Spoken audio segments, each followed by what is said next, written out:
we go from there to the backstage interviews, which contained one of the best ones and one of the worst ones I've ever seen. The first interview with Brian Lee, Chris Candido, and Tammy Fitch. Tammy was our hottest heel, and she had more heat than I did because at least the people, they were kind of used to me. But that fucking bitch, that arrogant, obnoxious, condescending, whiny, oh my God, just incredible. And Brian and Candido Brian was good. Candido was very good. Tammy was great. But we just told them the match and they did that. And then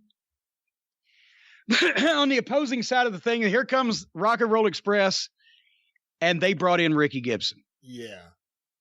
And let me say that for those of you who do not know, and I keep forgetting there's people that don't know, Robert Gibson's older brother, Ricky Gibson, was a wrestler first and was Robert's first tag team partner. That was the first Robert and Ricky. Ricky Gibson was without doubt one of the best young baby faces that I've ever seen live in person in 45 years of watching wrestling. He was an amazing athlete. He could sell. He was 6 feet tall and 220 pounds, but he could sell like Ricky Morton. But he had fire in his comeback, unlike either Ricky Morton or Robert Gibson. He just had an incredible amount of fire and the punches. He was the first guy I saw doing missile drop kicks off the turnbuckles. He took that big high backdrop where if he got a guy that could boost him, his head would go straight up and then suddenly he'd flip and his head would be pointed straight down and his feet would be straight up. And by the time he landed, he'd land flat as a board on his back. If he was chasing the heel manager, he would run and jump over the top rope and land on his feet on the floor and never miss a stride chasing him. He was so athletic. They brought Ricky Gibson into Memphis in 1974, right as I got started going to the live matches in Louisville. And Lawler had just injured Jackie Fargo and broken his ribs and won the Southern Heavyweight title. It was the process of passing the torch. And now Lawler was the champion and Fargo was injured. And they brought in Ricky Gibson. And he had such fire and they had such great matches. That was the first vertical suplexes I ever saw. They were two 23-year-old guys doing shit that was ahead of their time in the Tennessee territory. But it still obviously they weren't doing community theater. These were athletes performing at a high level, not joke wrestlers, but they were taking good bumps and they were doing and bleeding. And Ricky Gibson actually, because business was so hot at that point after Lawler turned on Fargo, one of the matches with Lawler and Ricky Gibson sold out to Mid-South Coliseum. And Ricky had only been in the territory like 2-3 months. And then they brought Fargo back and they gave Ricky the rub. They had Fargo in Ricky Gibson's corner. And it sold out again. And then that transitioned back to Lawler and Fargo for another run. But off of that, Ricky Gibson, and to an extent, Robert, just by being his brother, was over in the Tennessee territory for the next 10 years. It was incredible. But Ricky Gibson, inside the ring as a babyface, as an athlete, there's very few people anywhere, nobody comparable today that had the whole package that young. Having said that, in this interview, it highlighted the one thing that Ricky Gibson could never do: speak. He couldn't do a promo. Not only that, but this was after Ricky was retired, because even when he was still in the business, he started getting injuries because of all that shit, because of the shit he did. He had a bad back. He had a knee injury. Then he had I think several other injuries to his one knee. And then by this time he'd been in a car wreck that finished him in the ring for good. And he was still walking with a cane. But now at that point, Ricky Morton's in this promo. He was 40 and looked 20. And Ricky Gibson was 40 and looked 60. And it was sad, but we brought Ricky Gibson back because not only was he a star in Southeastern, but the longtime fans knew that he was Robert's brother. Ricky Morton introduced him as the man that had stood behind the Rock and Roll Express to, explain why he hadn't been part of the big thing with them. But so Ricky was there to be handcuffed or sit next to Tammy Fitch so she wouldn't interfere in the Smoky Mountain Tag Team title match. And I'll tell you one more Ricky Gibson story before we move on to the match.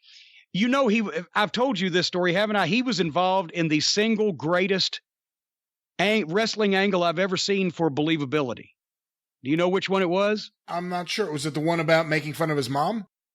No, it was the tire tool deal. But it may have been to say that it was because that was Jimmy Hart in the First Family. Break his fingers so he can't talk to his mother. That was when they had Robert down. They had done remember the second forgotten Tupelo concession stand brawl with Ricky and Robert Gibson against Wayne Ferris and Larry Latham, the Blonde Bombers? Yes, 1980. Okay. Then on the way back to Memphis, and kids, they did this type of thing back in those days. Ricky, in the car, toweled his face. In other words, you take a towel and you grind the top couple of layers of skin off so that you have scabs. And then he hard weighed his eye himself so that he had a black eye and his eye was closed up. So the next morning, they're announced Ricky Gibb. They played the tape and they said, but Ricky Gibson is injured and can't be here today, so Robert's on his own. Right? Robert's here as a single, and somewhere or another, I can't remember all the particulars, but it got into a deal where Wayne Ferris, Larry Latham, and their manager, Sergeant Danny Davis, my OVW partner, Danny Davis, would jump Robert and beat the shit out of him, right? Ricky Gibson stayed back at the hotel.